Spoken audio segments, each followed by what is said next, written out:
नमस्कार दोस्तों। आइए आज सुनते हैं कहानीकार महीप सिंह की लिखी कहानी पानी और पुल। तो कहानी शुरू करें दोस्तों।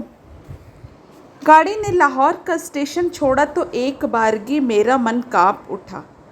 अब हम लोग उस ओर जा रहे थे जहां 14 साल पहले आग लगी थी, जिसमें लाखों लोग जल गए थे और लाखों पर जलने के निशान आज तक बने हुए थे। मुझे लगा हमारी गाड़ी किसी गहरी लंबी अंधकारमय गुफा में घुस रही है और हम अपना सब कुछ इस अंधकार को सौंप दे रहे हैं। हम सब लगभग 300 यात्री थे। स्त्रियों और बच्चों की भी संख्या काफ़ी थी। लाहौर में हमने सभी गुरुद्वारों के दर्शन किए। वहाँ हमें जैसा स्वागत मिला उससे आगे अब पंजाब साहिब की यात्रा में किसी प्रकार का अनिष्ट घट सकता है ऐसी संभावना तो नहीं थी, परंतु मनुष्य के अंदर का पशु कब जाग कर सभी संभावनाओं को डकार जाएगा कौन जानता है। यही सब सोचते सोचते मैंने माँ की ओर देखा। हथेली पर मुंह टिकाए कोहनी को खिड़की का सहारा दिए वे निरंतर बाहर की ओर देख रही थी। खेत कट चुके थे, दूर दूर तक सपाट धरती दिखाई दे रही थी। मुझे लगा माँ की आंखों में से उतरकर यह सपाटता मन में पूरी तरह छा गई है। फिर मैंने अपने डिब्बे के दूसरे यात्रियों की तरफ देखा। उन पर भी गहरी उदासी छा गई थी। समझ में नहीं आ रहा था कि एकाएक ऐसी उदासी सब पर क्यों छा गई है। तुम्हें तो रास्ता अच्छी तरह याद होगा, मैंने माँ का ध्यान तोड़ते हुए पूछा। सैकड़ों बार आना जाना हुआ होगा तुम्हारा। माँ मेरी ओर देखकर मुस्कुराई। वह मुस्कुराहट सब कुछ खोकर पाई हुई मुस्कुराहट थी। बोली, मुझे तो रास्ते का एक एक स्टेशन तक याद है, पर आज यह इलाका कितना बेगाना बेगाना सा लग रहा है। आज 14 साल बाद इधर से जा रही हूँ। पहले भी ऐसे ही जाती थी। लाहौर पार करते ही अजीब सी उमंग नस नस में दौड़ जाती थी। सराय हमारा गांव जैसे जैसे निकट आता जाता वहाँ की एक एक शक्ल मेरे सामने दौड़ जाती। स्टेशन पर कितने लोग आए होते। माँ की आंखों में 14 साल पहले की याद तरल हो आई थी। पिताजी ने अपना रोजगार उत्तर प्रदेश में ही जमा लिया था। हम सब भाई बहनों का जन्म पंजाब के बाहर ही हुआ था।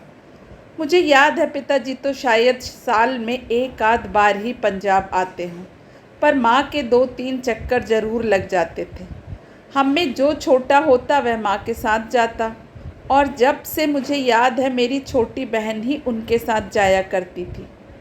उन दिनों पंजाब का विभाजन घोषित हो चुका था। पंजाब की 5 नदियों का जल उन्माद की तीखी शराब बन चुका था। माँ ने फिर पंजाब जाने का फैसला किया था। सभी ने ऐसे विरोध किया जैसे वे जलती आग में कूदने जा रही हों, और वह सचमुच आग में कूदने जैसा ही तो था। परंतु पिताजी सहित हम सब जानते थे कि माँ को अपने निश्चय से डिगाना कोई आसान बात नहीं है। उन्होंने सबकी बातों को हंसकर टाल दिया। 20-22 दिनों में वह वापस आ गईं। गांव के बाहर का बहुत सा सामान वे बुक करा आई थी। अपने साथ वे अपना पुराना चरखा और दही मथने की मथनी ले आई थी। फिर सारे पंजाब में आग लग गई। घर के घर, गांव के गांव, शहर के शहर उस आग में जलने लगे। आग रुकी तो लगा इधर तक सपाट फैली हुई ज़मीन अमृतसर और लाहौर के बीच से पट गई है, और उस पार का फटा हुआ हिस्सा बीच में गहरी खाई छोड़कर ना जाने कितना उधर खिसक गया है। हम सब भूल से गए कि उस गहरी खाई के उस पार हमारा अपना गांव था। पक्की सड़क के किनारे पीछे की ओर एक नहर थी और पास की झेलम नदी अल्हड़ लड़की की तरह उछलती कूदती बहती थी। आज मैं माँ के साथ खाई पर राजकीय औपचारिकता के बांधे हुए पुल से गुजरकर उसी ओर जा रहा था जो कल कितना अपना था, आज कितना पराया है। मैं एक पुस्तक के पन्ने उलट रहा था। माँ ने पूछा, यह गाड़ी सराई स्टेशन पर रुकेगी? मैंने कुछ सोचा, फिर कहा, हाँ रुकेगी शायद, पर पहुँचेगी रात के 1-2 बजे। हम लोग गहरी नींद में सो रहे होंगे। स्टेशन कब आकर निकल जाएगा पता भी नहीं लगेगा। और अब अपना रखा ही क्या है वहाँ। माँ के चेहरे पर खिसियाहट सी दौड़ गई। बोली, तुम्हारे लिए पहले भी वहाँ क्या रखा था? मेरी बात से माँ को चोट पहुँची थी। बिना और कुछ बोले मैं सिर झुकाकर अपनी पुस्तक के पन्नों में उलझ गया। धीरे धीरे अंधेरा छाने लगा। माँ ने पोटली खोलकर खाने के लिए कुछ निकाला। मेरे एक दूर के मामा जी हमारे साथ थे। तीनों ने मिलकर कुछ खाया और सोने की तैयारी करने लगे। मामा जी तो 10 मिनट में ही खर्राटे भरने लगे। मैं भी एक और लुढ़क गया। माँ वैसी ही बैठी रही। कुछ देर बाद एकाएक मेरी आँख खुली।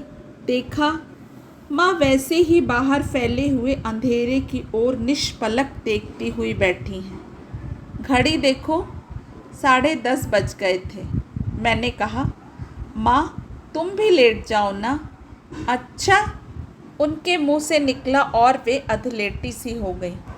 उस अधनींदी अवस्था में मैंने कोई स्वप्न देखा, ऐसा तो मुझे याद नहीं आता, पर उस नींद में भी कुछ घबराहट अवश्य होती रही थी। शायद किसी अस्पष्ट स्वप्न की ही घबराहट हो। कोई लाल सी तरल चीज़ मुझे अपने चारों ओर फिरती अनुभव होती थी और मुझे लग रहा था उस लाल लाल गाढ़ी सी चीज़ पर मेरे पैर फच फच पड़ रहे हैं। फिर एकाएक मैं हड़बड़ा कर उठा। माँ मुझे झकझोर रही थी और अजीब सी घबराहट और उत्तेजना से उनके हाथ काँप रहे थे। क्या है? देखो, ये बाहर शोर कैसा है? मैंने झांक कर देखा। हमारी गाड़ी छोटे से स्टेशन पर खड़ी थी। प्लेटफॉर्म पर लैंप पोस्ट की हल्की हल्की रोशनी थी और अजीब सा कोलाहल वहाँ छाया हुआ था। एक बारगी मेरा रोया रोया काँप उठा। 14 साल पहले की अनेक सुनी सुनाई घटनाएं बिजली बनकर कौंध गईं। जब दंगाइयों ने कितनी गाड़ियों को जहां तहां रोक कर लोगों को गाजर मूली की तरह काट डाला था। मामा जी जाग कर मेरा कंधा हिला रहे थे। अरे क्या बात है? तभी मेरे कानों में आवाज़ पड़ी। उस भीड़ में से कोई चिल्ला रहा था, अरे इस गाड़ी में कोई सराई का है। ये कौन सा स्टेशन है? मैंने माँ से पूछा। माँ ने कहा, सराई, अपने गांव का स्टेशन। बाहर से फिर आवाज़ आई, अरे इस गाड़ी में कोई सराई का है।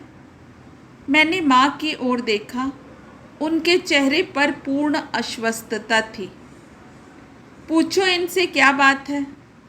मैंने खिड़की से गर्दन निकाली। बहुत से लोग घूमते हुए पुकार रहे थे, अरे कोई सराई का है।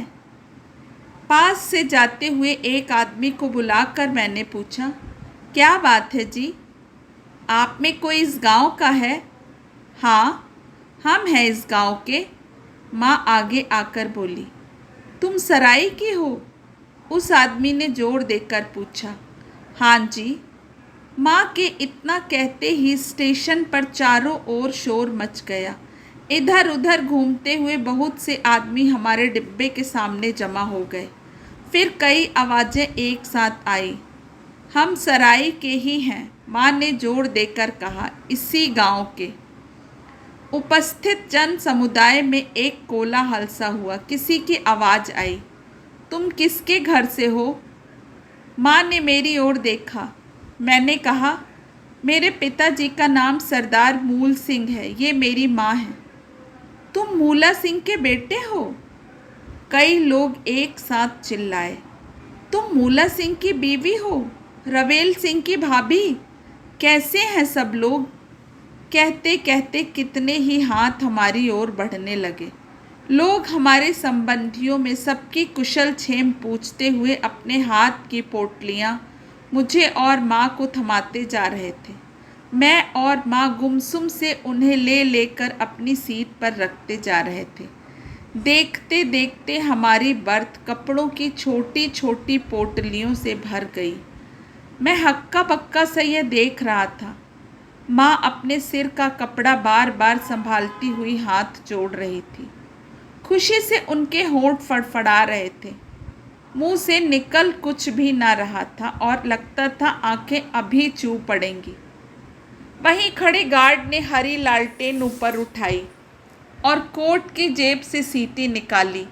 मैंने देखा 3-4 आदमियों ने उसे पकड़ सा लिया। अरे बाबू, 2-4 मिनट और गाड़ी खड़ी रहने दे, गाड़ी को देखता नहीं ये बीबी इसी गांव की हैं। और एक ने उसका लालटेन वाला हाथ पकड़कर नीचे कर दिया। भरजाई, सरदार जी कैसे हैं? उन्हें क्यों नहीं लाई पंजे साहब के दर्शन कराने? एक बूढ़ा सा मुसलमान पूछ रहा था। माँ ने दोनों हाथों से सिर का कपड़ा और आगे कर लिया। उनके मुंह से धीरे से निकला, सरदार जी नहीं रहे। क्या? मूला सिंह गुजर गए? क्या हुआ था उन्हें? माँ चुप रही। मैंने जवाब दिया, उनके पेट में रसौली हो गई थी। एक दिन वह फूट गई और दूसरे दिन पूरे हो गए। ओह, बड़े ही नेक बंदे थे, खुदा उन्हें अपनी दरगाह में जगह दे। उनमें से एक ने अफसोस प्रकट करते हुए कहा। कुछ क्षण के लिए सब में खामोशी छा गई। परचाई, तेरे बच्चे कैसे हैं? वाहे गुरु जी की कृपा है, सब अच्छे हैं, माँ ने धीरे से कहा। अल्लाह उनकी उम्र दराज करे। कई आवाज़ एक साथ आई। परचाई, तुम अपने बच्चों को लेकर यहाँ आ जाओ, किसी एक ने कहा और कितनों ने दोहराया। तुम लोग वापस आ जाओ, वापस आ जाओ। प्लेटफॉर्म पर खड़ी कितनी आवाज़ें कह रही थी, वापस आ जाओ, वापस आ जाओ। मैंने सुना मेरे पीछे खड़े मामा जी कुढ़ते हुए कह रहे थे, बदमाश कहीं के, पहले तो मार मार कर यहाँ से निकाल दिया, अब कहते हैं वापस आ जाओ, लुच्चे। पर प्लेटफॉर्म पर खड़े लोगों ने उनकी बात नहीं सुनी थी। वे कहे जा रहे थे, परचाई, तुम अपने बच्चों को लेकर आप वापस आ जाओ। बोलो परचाई, कब आओगी? अपना गांव तो तुम्हें याद आता है, वापस आ जाओ। माँ के मुंह से कुछ नहीं निकल रहा था। वे सिर का कपड़ा संभालते हुए हाथ जोड़े जा रही थी। दूर खड़ा गार्ड हरी लालटेन दिखाता हुआ सीटी बजा रहा था। इंजन ने सीटी दी, गाड़ी फक फक करती हुई चल दी। भीड़ की भीड़ हमारे डिब्बे के साथ चल दी। अच्छा परजाई, सलाम। अच्छा बेटे, सलाम। रवेल सिंह को मेरा सलाम देना, सबको हमारा सलाम देना। माँ के हाथ जुड़े हुए थे और मुंह से गदगद स्वर में धीरे धीरे कुछ निकल रहा था। धीरे धीरे गाड़ी कुछ तेज हो गई। हम दोनों खिड़की से सिर निकाले हाथ जोड़े रहे। भीड़ के लोग वहीं खड़े हाथ ऊपर उठाए चिल्लाते रहे। गाड़ी स्टेशन के बाहर निकल आई तो मैंने बर्थ से पोटलियां हटाकर एक ओर की और माँ से कुछ कहने के लिए उनकी ओर देखा। माँ की आंखों में आंसुओं की अविरल धार बह रही थी, बहे जा रही थी। वे बार बार दुपट्टे से आंखें पोंछे जा रही थी, पर टूटे हुए बांध का पानी बहता ही जा रहा था। हमारी गाड़ी झेलम के पुल के पार आ गई थी। रात्रि की उस नीरवता में खडर खडर खडर की आवाज़ आ रही थी। मैं खिड़की से झांककर झेलम का पुल देखने लगा। मैंने सुना था झेलम का पुल बहुत मजबूत है। पत्थर और लोहे के बने उस मजबूत पुल को अंधेरे में मैं देख रहा था। मेरी दृष्टि और नीचे की ओर जा रही थी। वहाँ गुप्त अंधेरा था, पर मैं जानता था वहाँ पानी है। झेलम का नदी का कल कल करता हुआ स्वच्छ और निर्मल पानी, जो पत्थर और लोहे के बने हुए पुल के नीचे बह रहा था। दोस्तों, आशा करती हूँ कहानी आपको पसंद आई होगी। नमस्कार, कल फिर मिलेंगे एक नई कहानी के साथ। आप सभी का समय शुभ हो।